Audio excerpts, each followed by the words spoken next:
Hey, everybody, and welcome back to For the Booze. For the booze. For Yay. the booze. Hello. Do you know what today is? It is the first day of our Halloween season. Today is the official kickoff. Spooky. I'm Very. excited. Me too. I've been looking forward to this. Me too. You know, it was like a last minute change in plans, but Yep. I think it was a really good one because we've been talking about doing like the object thing for a while and incorporating it into the show. And After we did Robert the Doll, we were a long time ago. intrigued. That was a long time ago. It was, but I enjoyed it. And I want to send a special shout out to the new listeners because we've had quite a few new listeners in the last couple of weeks. So welcome being part of the Booze Crew. Welcome, new Booze Crew friends. Abso-freaking-lutely. Abso-freaking, man, I haven't said that in forever. I know, I was thinking about that the other day. Do you know what else today is? What? Well, it's not really today, but this episode comes out on Monday, which is today.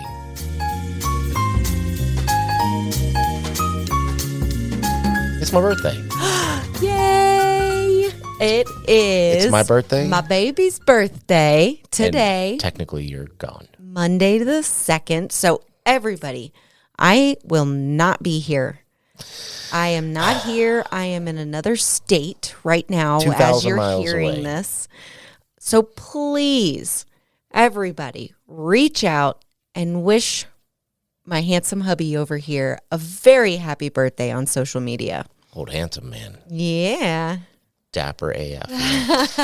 But yes, it is my birthday. Happy birthday. 43 years young and feel every bit of 75. Oh, my God. But yes, I just thought I'd throw that out there because it's my birthday. Yes. And, I mean, it's pretty awesome. This is the first one that's come out on my birthday. I know. So that's pretty cool. It's exciting. And we were doing talking about it. Objects. Yeah, we were actually talking about it the other night. We are almost at 2 years yep. of doing this show. We are coming up on 100 episodes of For the Booze, which is crazy. Because and we still love it. Feels like we just started. I know, it does. It really does. And you know what? The show has evolved quite a bit since the beginning. Yes, so new listeners, early episodes, so sorry. Yeah, I mean, we were going in a different direction back then. We were. We kind of found our groove. We've said this before. It's, we didn't know how serious we were going to take it until we decided that we really loved doing it and it was time to be a little more serious about it. So, I mean, make no mistake, Booze Crew, we do keep it PG for the most part on here as best as we can. Yeah. But those first few episodes are probably, if you were hanging out with us, who you'd probably talk to. Yeah, earmuffs on the first few episodes. But you know what? You stay away from the first, 5 to 6 episodes, and you could listen to this with your kids as long as you stay away from like the serial killer one and stuff like that. But yeah, and we tend to, if it's going to get a little, we tend to put a little. What am I trying reminder. to say? We put out like a little notice for you guys. We say it. We verbally give you the heads up. It's going to be kind of graphic here. Yeah. Skip ahead a little. And I found my love for the bleep bleep button. So that's always fun. I just like to do it. So thank you, everybody. I know this was a longer intro than usual, but thank you, everybody, so much for being here. And please wish my hubby a happy birthday. Well, thank you. Thank you to everybody out there. And of course, it was going to be a longer intro. This is the kickoff to Halloween. The Halloween season, which is like our time of year. I mean, look, the podcast alone has to tell you we are into this season. The spooky, the paranormal, and we're the getting creepy. Real fall for the first time ever. Oh, we just took a drive the other day, our first fall drive down a canyon. It was amazing. It was beautiful, and knowing that it's only going to get better. But anyways, I know. Let's push on.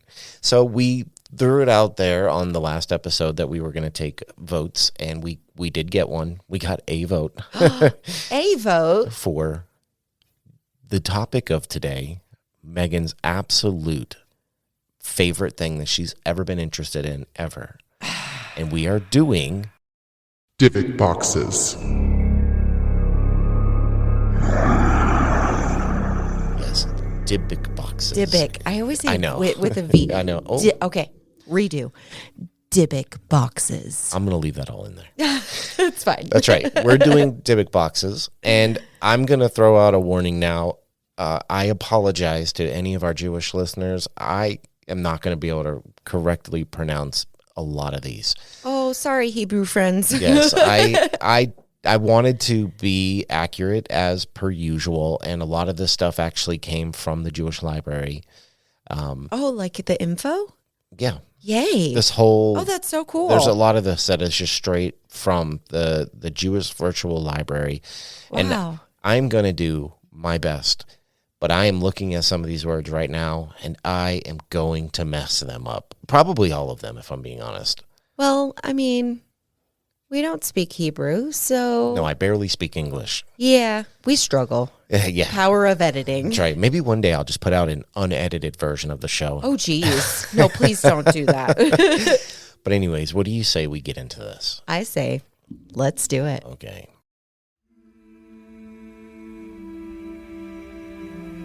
In Jewish folklore and popular belief, an evil spirit which enters into a living person, cleaves to his soul, causes mental illness, talks through his mouth, and represents a separate and alien personality is called a Dybbuk. The term appears neither in Talmudic literature nor the Kabbalah, where this phenomenon is always called, quote, evil spirit. In Talmudic literature, it is sometimes called Ruha Tazazit, and the New Testament, quote, unclean spirit.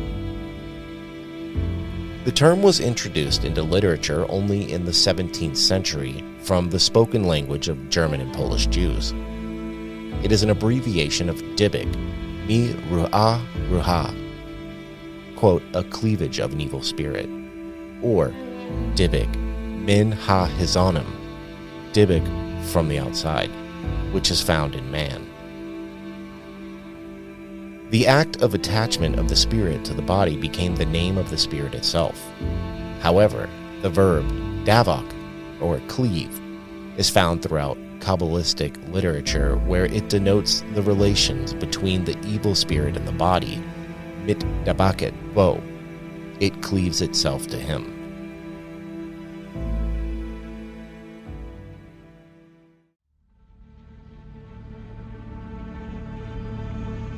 Stories about Dybbukim are common in the time of the Second Temple and the Talmudic periods, particularly in the Gospels.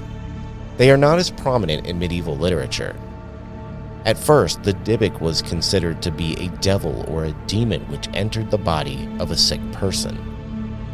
Later, an explanation common among other peoples was added, namely that some of the Dybbukim are the spirits of dead persons who are not laid to rest and then thus become demons. This idea, also common in medieval Christianity, combined with the doctrine of Gilgul, transmigration of the soul, in the 16th century and became widespread and accepted by large segments of the Jewish population, together with the belief in Dybbukim. They were generally considered to be souls which, on account of enormity of their sins, were not even allowed to transmigrate, and as denuded spirits, they sought refuge in the bodies of living persons.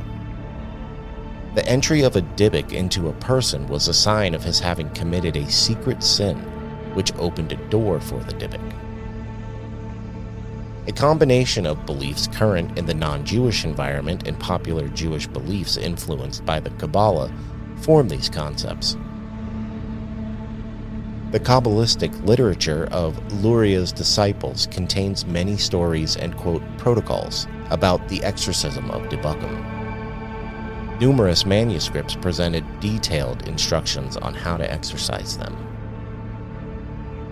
The power to exorcise Dybbukim was given to Ba'alei Shem, or accomplished Hasidim. They exorcised the Dybbuk from the body, which was bound by it, and simultaneously redeemed the soul by providing a tikkun, or restoration for him, either by transmigration or by causing the Dybbuk to enter hell. Moses Cordovero defined the Dybbuk as an evil pregnancy. From 1560, several detailed reports in Hebrew and Yiddish on the deeds of Dybbukim and their testimonies about themselves were preserved and published. A wealth of material on actual stories of Dybbukim is gathered in Samuel, Vitalis Sha'ar HaGilgelim in Chaim, Vital's Sefer HaHezonot in Nishmat Chaim by Manasseh ben Israel, Book 3, chapters 10 and 14. In Minhad Elihu, chapters 4 and 5, by Elijah HaKohen of Smyrna, and the Minat Yehuda by Judah Moses Fetya of Baghdad, 1933. The latter exorcised Shebete Zevi and his prophet Nathan of Gaza, who appeared as Dybbukim in the bodies of men and women in Baghdad of 1903. Special booklets on the exorcisms of famous spirits which took place in Koretz have also been published at the end of the 17th century in Yiddish, in Nikolsburg, 1696 and 1743, in Detmold, 1743, and in Stolowitz, 1848. The last protocol of this kind, published in Jerusalem in 1904, concerns a Dybbuk which entered the body of a woman and was exorcised by Ben Zion Hassan. The phenomena connected with the beliefs in and the stories about Dybbukim usually have their factual background in cases of hysteria, and sometimes even in manifestations or schizophrenia.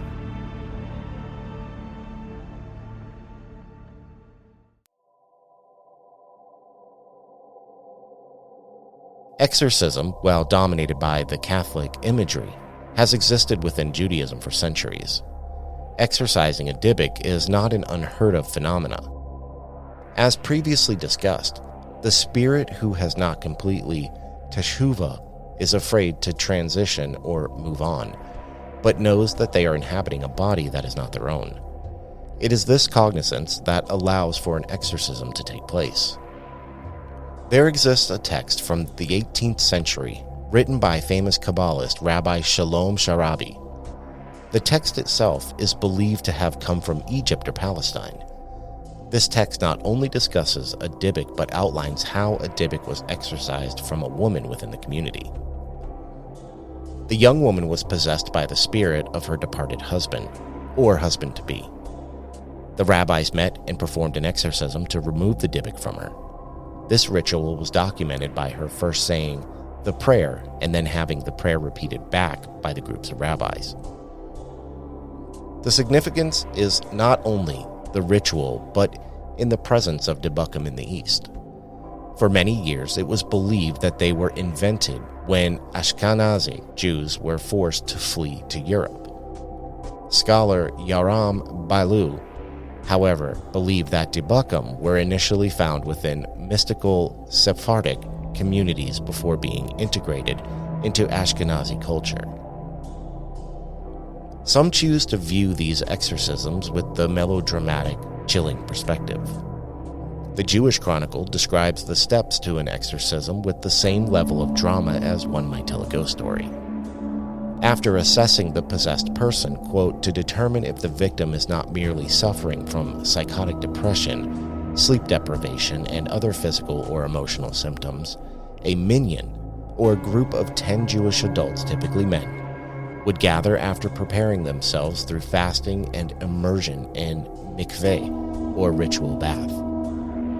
There is some precedence to anointing oneself in oil before being clothed in white, wearing talit or prayer shawls and tefillin. The group would then gather to expel the Dybbuk from its host, typically in a synagogue. The exorcist, which does not need to be by a rabbi but rather a deeply pious person with a relationship with the Hashim, would speak directly to the Dybbuk, listing its sins during life. As seen in writings that have been found, a Dybbuk may be known to their communities by name. It is also known that Maggid, a spirit guide or angelic teacher, may be invoked in order to aid in the removal of a Dybbuk. A maggot is known to take over the body and may trigger automatic writing or xenoglossia. The goal of the exorcism is to find a means of expelling the Dybbuk as well as aiding the Dybbuk in crossing over. In order to successfully complete this task, the name of the Dybbuk is needed. While some may be previously known due to the Dybbuk's discomfort in the host's body, some may refuse to speak their name in order to remain attached to their host. In order to find out their name, the use of smoke and sulfur may be used to coax it from them. Lurianic Kabbalah believes that the exorcism of a Dybbuk must include the tikkun, or repair of the soul. Lurianic methodology requires communication directly with the Dybbuk and negotiations regarding their soul. The quote, good parts of the soul of the Dybbuk are separated from the quote, bad parts of the soul and returned to the treasury of souls. Once the quote, bad no longer has a place to thrive, it will shrivel and die, leaving this world. While the specificity of the methodology of Lurianic, much of its concepts remain in other forms of exorcism. Essentially, a Dybbuk must be coaxed from its victims and successfully helped cross over and leave this plane of existence. It is believed that the Dybbuk leaves the body from the same place it entered. Generally, the fingers, the toes, though also seen where the throat, vagina, and rectum. It was often claimed that there would be a bloody fingernail or toenail, and the victim of the Dybbuk would go through a massive change in personality immediately after being freed. Unlike the dramatized versions of the Catholic exorcisms common in media, violent convulsions were only documented upon the entering and exiting of the body as the body attempts to return to a state of homeostasis. It is important to note that while exorcisms are rarely performed in modern Jewish communities, both the success and failure rates were all discussed in Jewish communities. To quote Rabbi Geoffrey W. Dennis, quote, reports of misadventures are virtually non-existent in Catholic tradition. Jews, as always, are highly self-critical.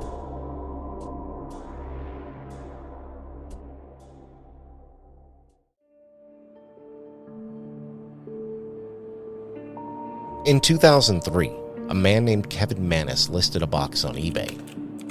He claimed that it was previously owned by a Holocaust survivor whose family did not want the box back due to it being haunted by a Dybbuk. Within the box were the following items: 2 1920s pennies, a lock of blonde hair bound with a cord, a lock of black and brown hair bound with a cord, a small statue engraved with the Hebrew word shalom, a small golden wine goblet, 1 dried rosebud, and a single candle holder with 4 octopus-shaped legs.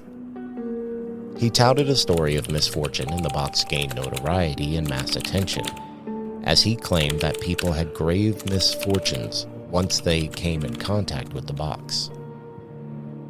The string of misfortunes includes homes burning to the ground, lost money, losing a full head of hair, and more. But even a quote directly from him was not enough for people to stop spreading the misinformation.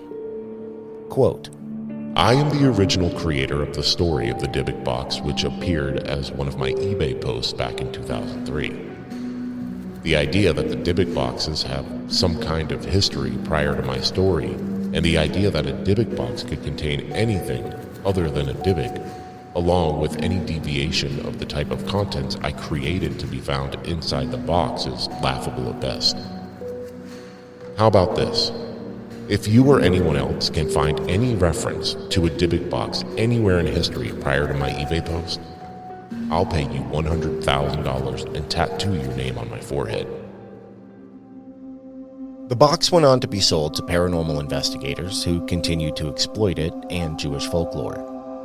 Mannis claimed the quote was fake and the Dybbuk box was real until July of 2021. In an interview for Input magazine, Mannis would confess to his sin. Quote, I'm a creative writer, he says. The Dybbuk box is a story that I created, and the Dybbuk box story has done exactly what I intended it to do when I posted it 20 years ago, which is to become an interactive horror story in real time. Now, the article can be found online, detailing how he carved both the statue and the word Shema onto the box, how the hair was from his friend, and that the box itself had been purchased at a yard sale from an attorney, not a Holocaust survivor, as he has spent the better part of the last 2 decades doing.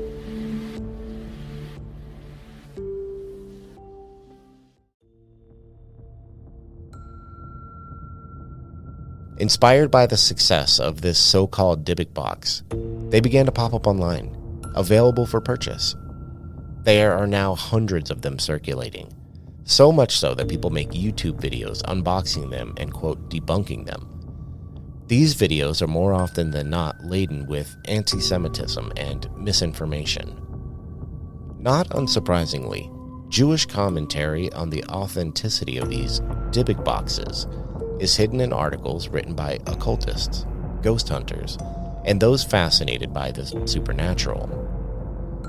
It takes almost no research into actual Jewish mythology and folklore to understand and learn that there is no historical basis for their existence, but rather a far more modern thirst for sensationalism and money. So in conclusion, we know there have been no mention of Dybbuk boxes throughout history. There aren't even accounts of them being exorcised. But the Dybbuk box was never mentioned in historical text of any kind. So, we know it has been made up, manufactured first as a clever sales pitch, then later as a way to garner views on social media. But does this mean they aren't real? The idea of what is called a tulpa comes to mind with something like this, because so many people have come to believe that they do actually exist. If you're not familiar with what a tulpa is, it's a concept in theosophy, mysticism, and the paranormal, of materialized being or thought form, typically in human form that is created through spiritual practice and intense concentration. So, what we are saying is, maybe they don't exist. But is it possible that we gave life to these terrifying vessels? Oh, man. That was incredibly interesting. That was a lot of words that I apologize again for messing up. You know what? Bravo. Don't applaud me. I guarantee I messed them all up. Okay, you might have messed them up, but you plugged on and you kept going, and it sounded like a cohesive thing. I tried, because no anti-Semitism here. So much so that, like, I want to put this whole Dybbuk box thing to rest, because it's it's honestly almost like a disrespectful claim to be making. Like, I feel like you're throwing salt all over one of the largest religions in the world. Yeah. And it's just, to get views and make some money on YouTube. And we were talking the other day, and I told you there'd be something in here that, would be like a wow factor for both of us. And that's because as much stuff as we've ever seen, like, we just got tired of seeing it. We already kind of felt like it was all kind of bogus anyways. Yeah.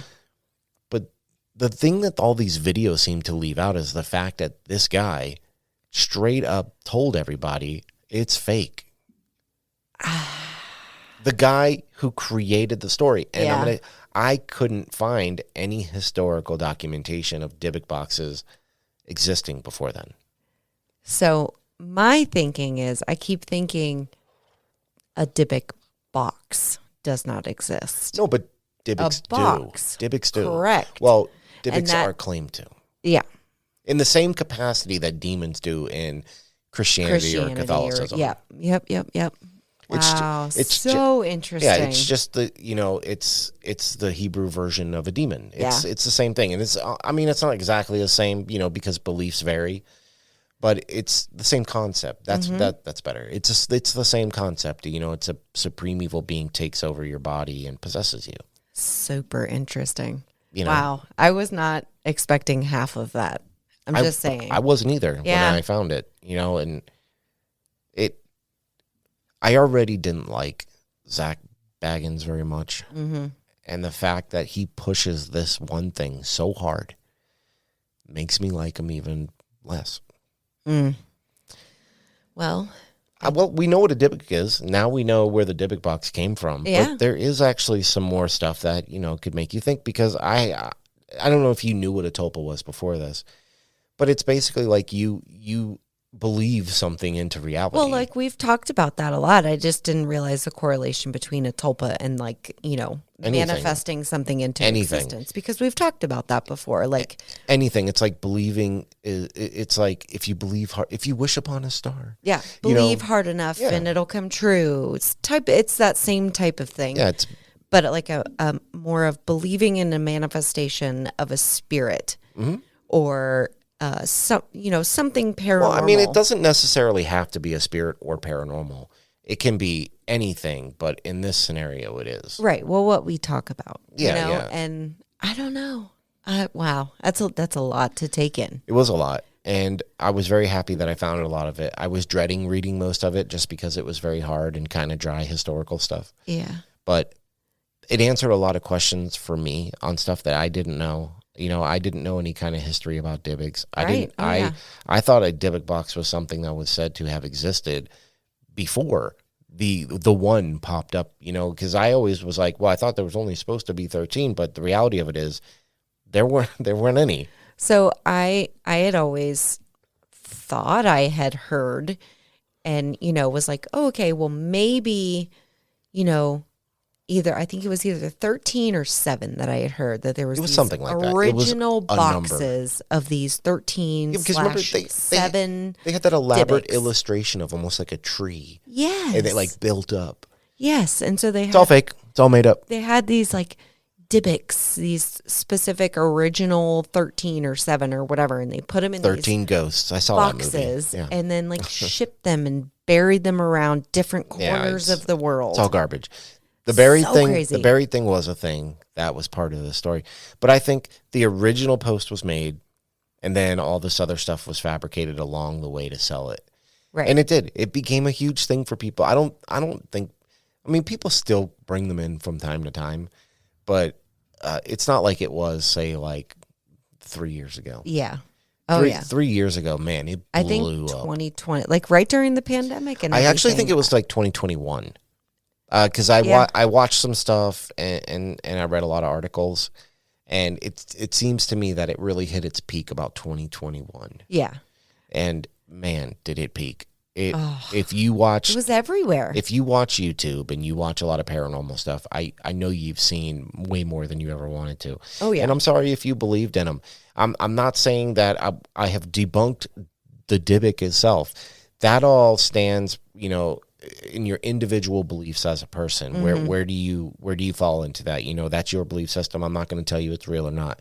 But what I can tell you, that the Dybbuk box was never mentioned in history, and if it does, and you can show me, it's probably made up because it didn't exist. It was never brought up. Yeah. So, hey, I just don't want to make anybody mad, because I know that there's going to be people out there like, no, it's real, it's real. I'm sorry, it's just not.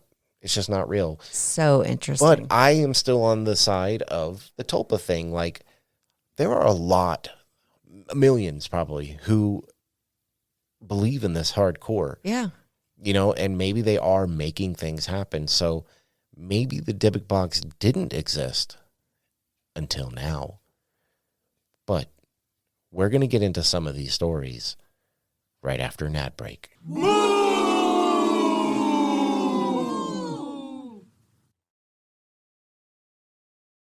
And now, Booze Crew, back to the first week of our Halloween season.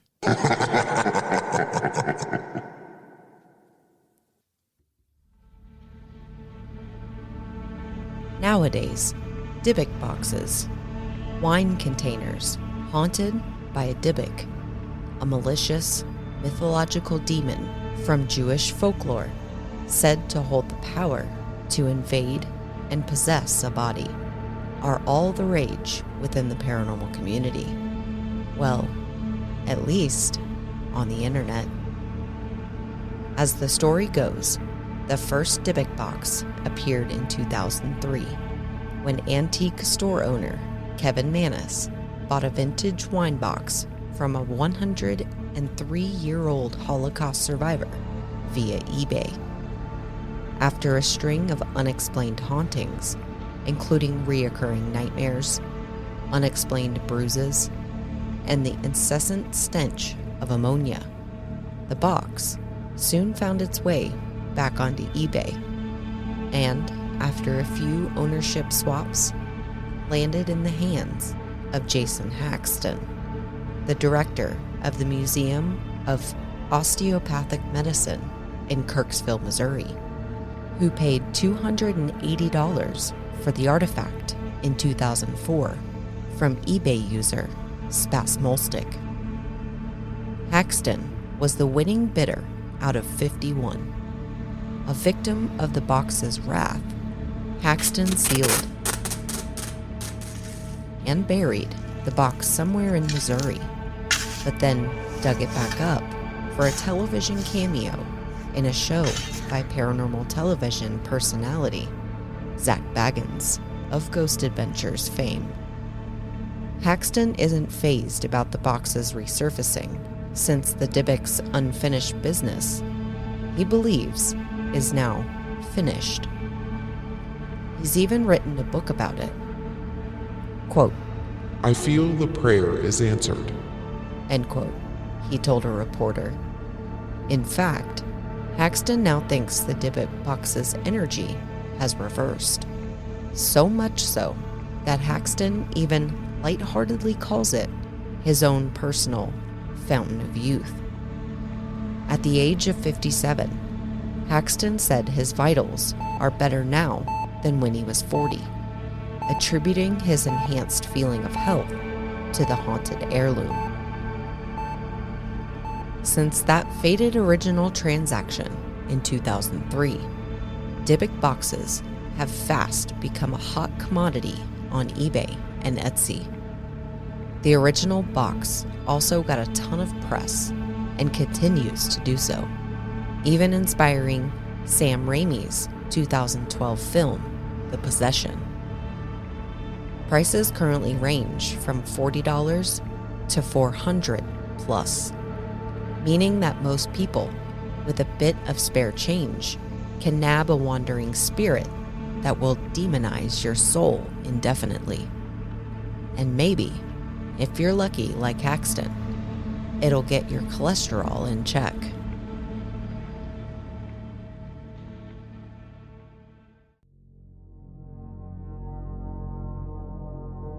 In 2012, paranormal investigator Tim Wood of Live Sci-Fi TV paid about $20 for his box on eBay. A real bargain. Wood said he bought the Dybbuk box before they became a trendy it item they are today. Even though his Dybbuk box came with instructions that warned the buyer to never open the contraption, Wood went ahead and did it anyway. He filmed it too. Wood said he has experienced hauntings, manifesting as shattered glass and rancid smells, which resulted in him resealing the box and burying it in an undisclosed location somewhere in California. Quote, "I'm not going to tell anybody where it is," he swore. And yet, since the market is chock full of Dybbuk boxes, Wood said it's hard to discern the fake Dybbuk box from the authentic ones. Together, Wood and the author of this article laid out tips for potential Dybbuk box buyers. It is essential that a box comes with a good backstory, as are certified documents, especially those signed by a rabbi. Warnings such as, quote, "Under all circumstances, do not open," are definitely a plus, said Wood. And electromagnetic field, EMF readings don't hurt either. And of course, if the box contains creepy pictures and locks of hair, that's also a good sign of authenticity. The box covered with melted wax, though a fun accoutrement, is not a necessity, and may in fact point to a fake. And of course, when opening a Dybbuk box, if you're overcome with the smell of urine or see dark, anamorphous specters whose entrances are complete with electric zaps of light, then you're on the right track. It seems after the arrival of the haunted Dybbuk box, it popped up everywhere we looked. Even the rich and famous weren't safe from its evil.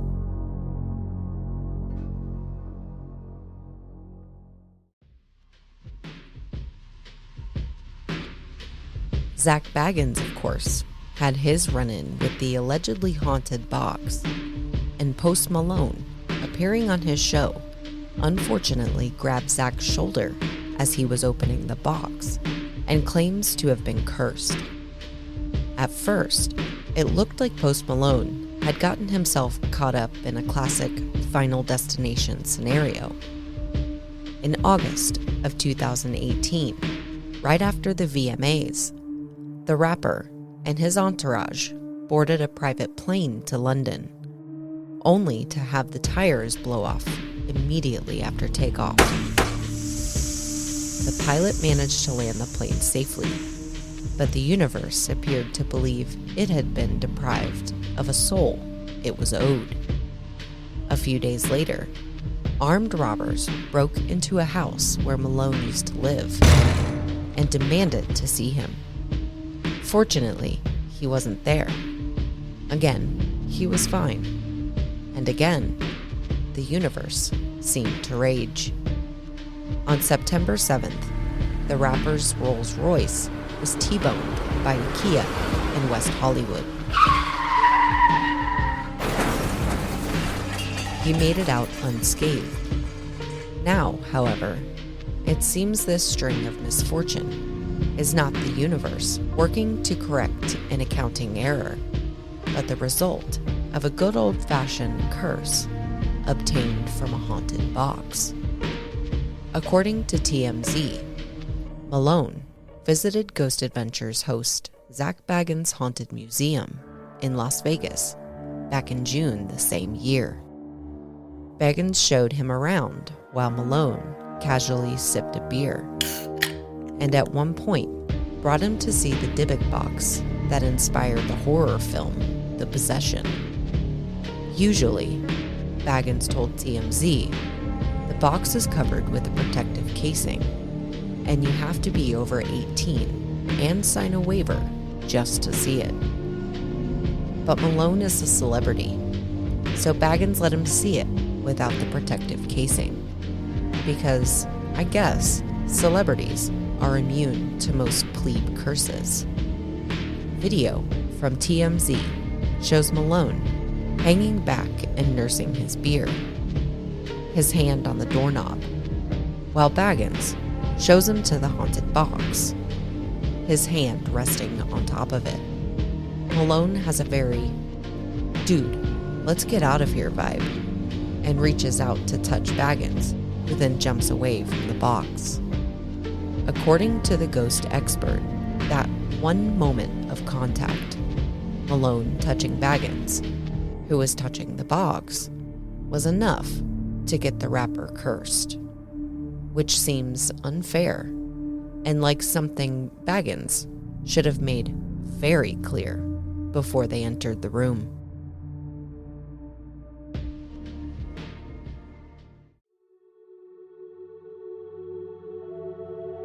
There was even a movie made about this phenomenon called Possession.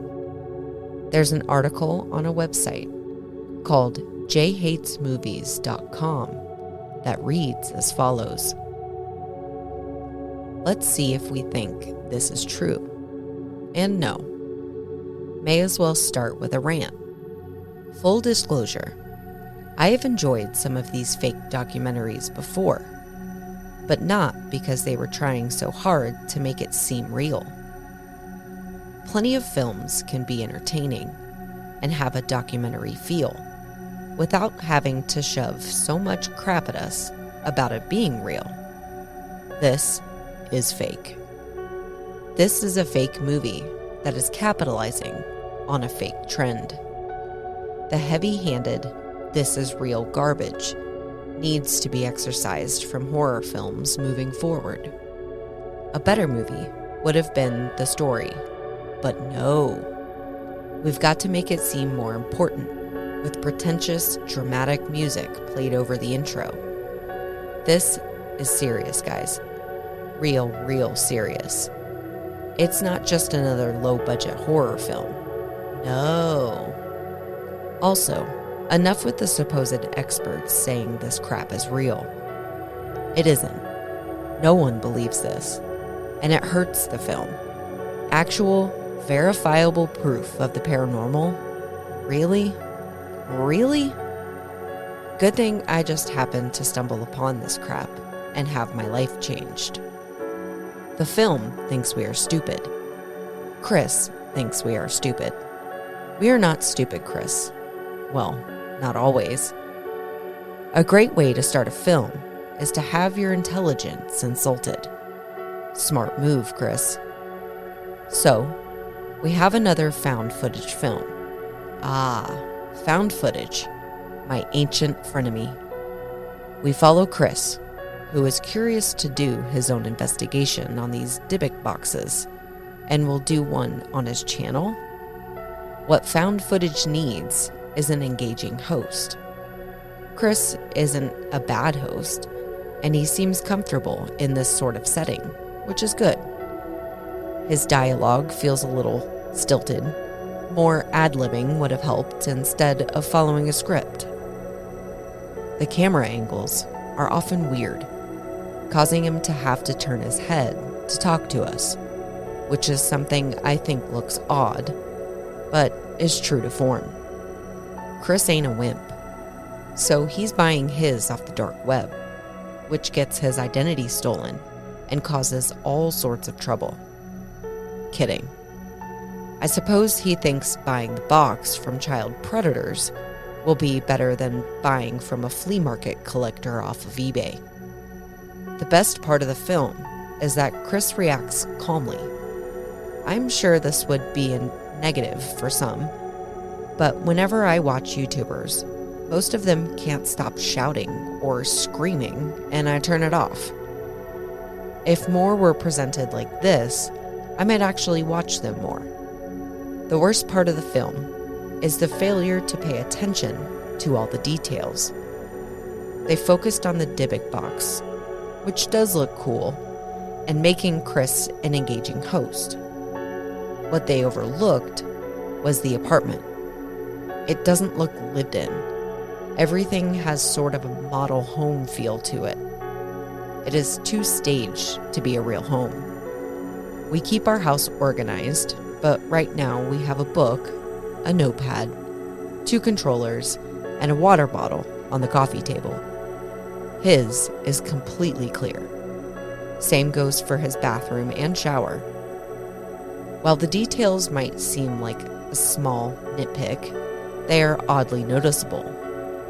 In found footage, we are always trying to scan the surroundings for something to happen.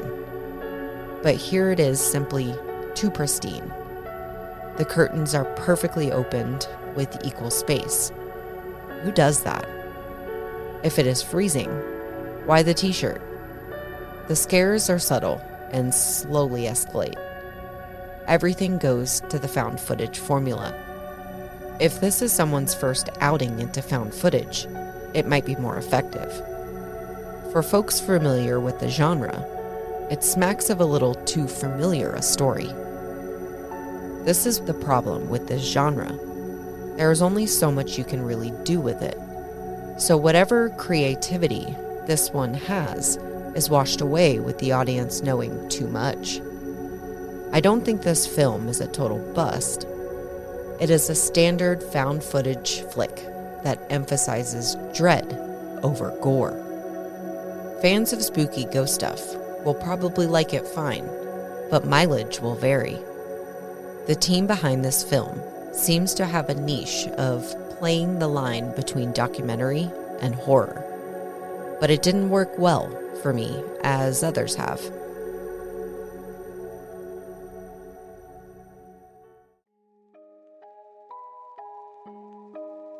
So what have we learned? Absolutely nothing, it seems. There are just as many, if not more, questions than when we started this. They say the story is completely fabricated. The originator of the first Dybbuk box sold, even coming clean about it. But why are so many people experiencing paranormal activity around these boxes? It all comes down to what you believe. While there are no recorded instances of Dybbuk boxes throughout history, it makes you wonder, were they all a well-kept secret? Is it all just fake? Or maybe, just maybe, we are creating these demons out of thin air, using our own fear and terror to breathe life into something that was never supposed to live at all.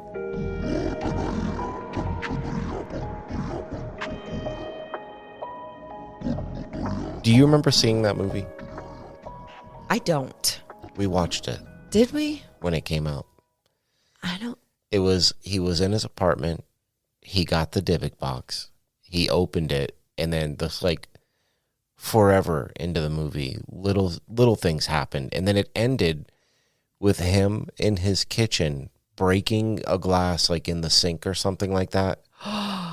Yeah, you remember that? I do remember Okay, that. now, Okay. The only reason that whole article made it into your story was because they pushed this as real. They even had quote unquote experts say that it was real. Yeah. Okay, now when they were talking about now that I remember watching this, when they talk about the apartment being pristine, that is very spot on. Oh, yeah. I do remember that. It was I don't know, he was just in this model apartment, and that's where he lived. I think we made comments about the how the curtains were drawn. They never changed. Yeah. And they were just little things. I agree with what the guy said. The house, it looked like a model house or an apartment staged for sale. Yeah, it was very that weird. You'd go see, this is the kind of apartment you'll be living in, something like that. I don't know. But see, then I want to go back to the Post Malone thing, right? Because I remember watching that when that happened, and they opened it, and he was touching them, and then he had the string of bad luck. Yep. Is it something that is created because we believe it? Oh, that does feed into that manifestation of those type of things. That's what I'm saying. Yeah. People tend to have all these bad things happen to them after they open these Dybbuk boxes. But is it because they're making it happen? It's a good question. Well, there aren't going to be any EVPs, clearly, because we're talking about Dybbuk boxes.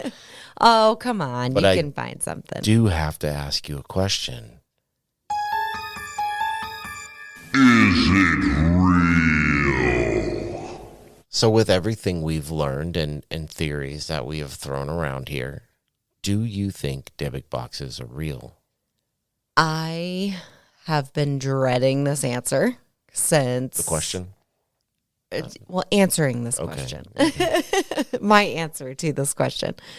I have felt pretty strongly about Dybbuk boxes before.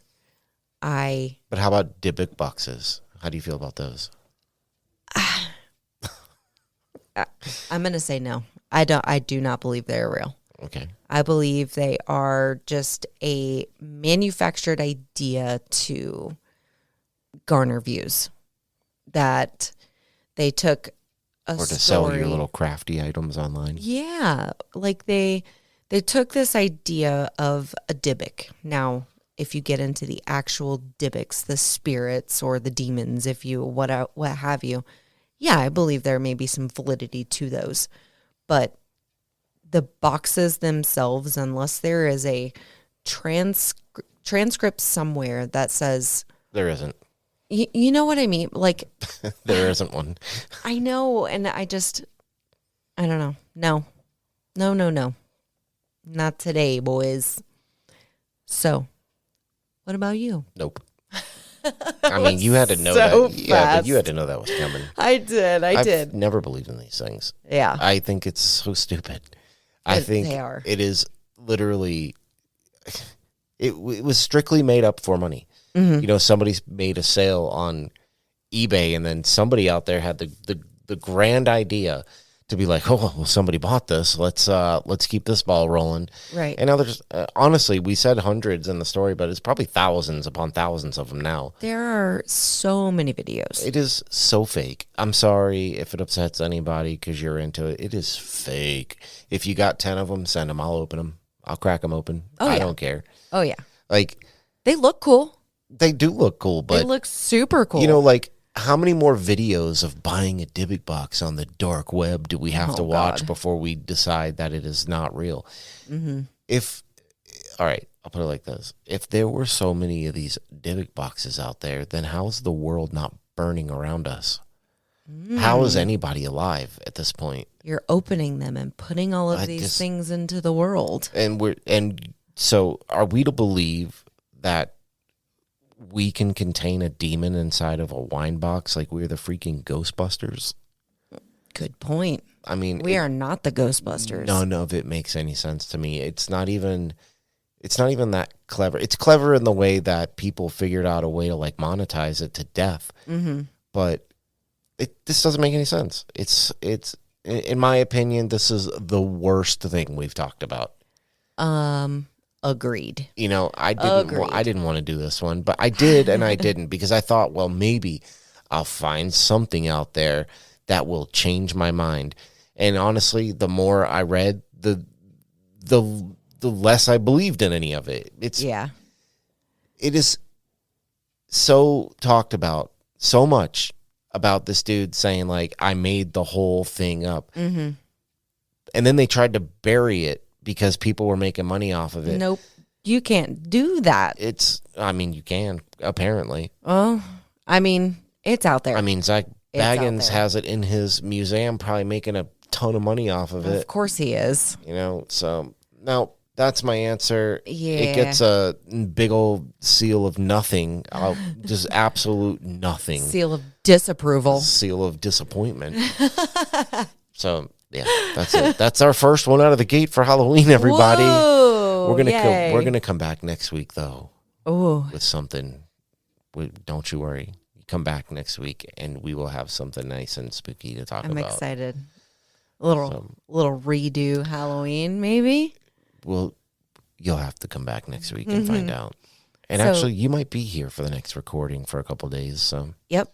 I sure will. Might not have to be over the internet just yet. Yep. I should be back in time to record another episode at home and not have to do it on like Zoom or something. What about my birthday? Are you going to be here for my birthday? I won't. So again, Silly. Reminder, everyone, please wish my handsome, funny husband over here a very happy birthday. Hilarious. Very happy birthday on social media. Reach out, write him. Tell him how much you love him, you know. All day. Space it out, though, because I'm lonely. Oh. All right. Well, I guess this is the end of this one. Where can they find us? They can find us on Instagram at @forthebooze_podcast and on Facebook at @forthebooze. You can also find us on Twitter at @forthebooze and on YouTube at For the Booze with a couple numbers behind it. Just look up For the Booze, you'll find us. And don't forget to come check us out on TikTok. I'm still putting them out. And I mean, we got a few more followers, but it is what it is. Tickety talks. And don't forget, now really more than ever, send in some of your, experiences and paranormal stories or creepy stories in general so we can read them during this Halloween season. And still send in your votes for what you want to hear, and we'll do them. Absolutely. But if you don't, well, we're gonna do the ones we want to do. We'll just take the wheel. We're trying to give it to you guys, but Dybbuk, take the wheel. Okay. And don't forget, everybody, 5 stars, rate and review everywhere you listen to the podcast. Yes. It does help the show because we have gotten a couple, and we have gotten quite a few more listeners. Yes, so. And we read every single one. We really read do. All the comments, anything and everything that we get from you guys. We read, we love it, and we love seeing the support for the show because we love doing it. We light up like a Christmas tree light when we see them, and we get all excited. So. No, we light up like a jack-o'-lantern. There you go. Ah. We do that with more teeth. Hopefully. So I guess this is going to be it. Yay. Well, thank you, everybody, so much for listening. And we will see you in the next one. Bye. Spooky, spooky, spooky, spooky, spooky.